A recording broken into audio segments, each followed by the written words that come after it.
Olá, pessoal! Sejam bem-vindos a mais uma aula da Central do Enem. Ciência da Natureza, componente química, comigo, professor Mauri Carvalho.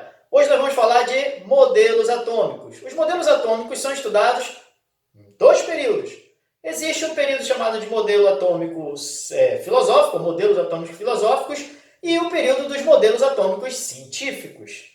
No modelo atômico filosófico foi quando foi criado pelos gregos o título ou o termo átomo, que significa aquilo que não se divide, né? Ou que não tem parte, átomo.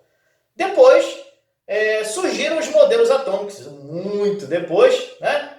Cortando o caminho, surgiram os modelos atômicos científicos, onde nós datamos alguns mais importantes, né? E colocamos assim as principais características dele. Vejamos, temos o modelo atômico de Dalton.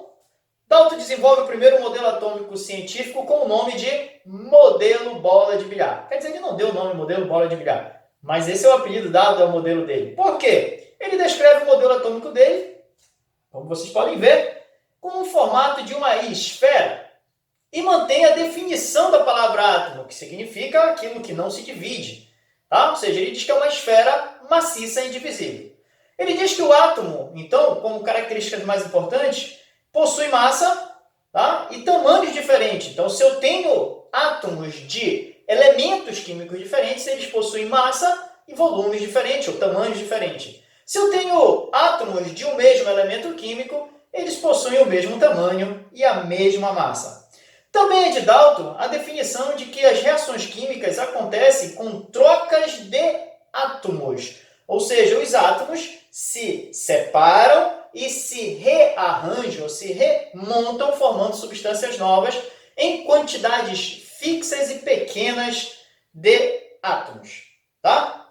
É o primeiro princípio da formação de fórmulas, como, por exemplo, se eu tenho a água, eu sei que é água, ou sei que a fórmula corresponde à água quando eu determino uma proporção de 2 hidrogênios e 1 para cada um de oxigênio. Tá?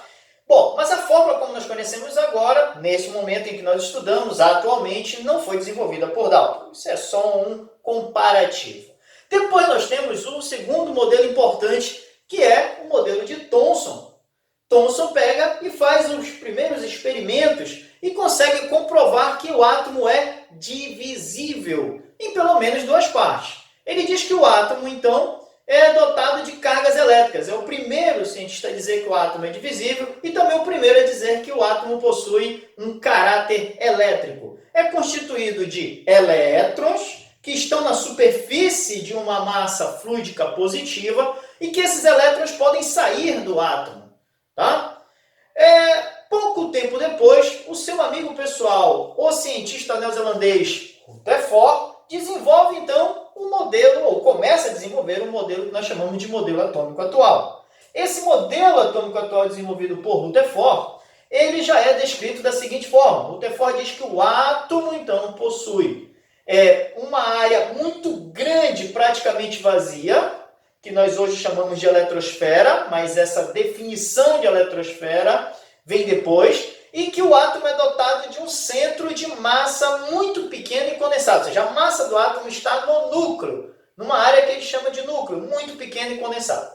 Para você ter uma noção, o quão o núcleo é pequeno, ou a eletrosfera é grande, tá? Nós temos a seguinte definição por Rutherford, de que a área da eletrosfera chega a ser de 10.000 a 100.000 vezes maior que o próprio núcleo.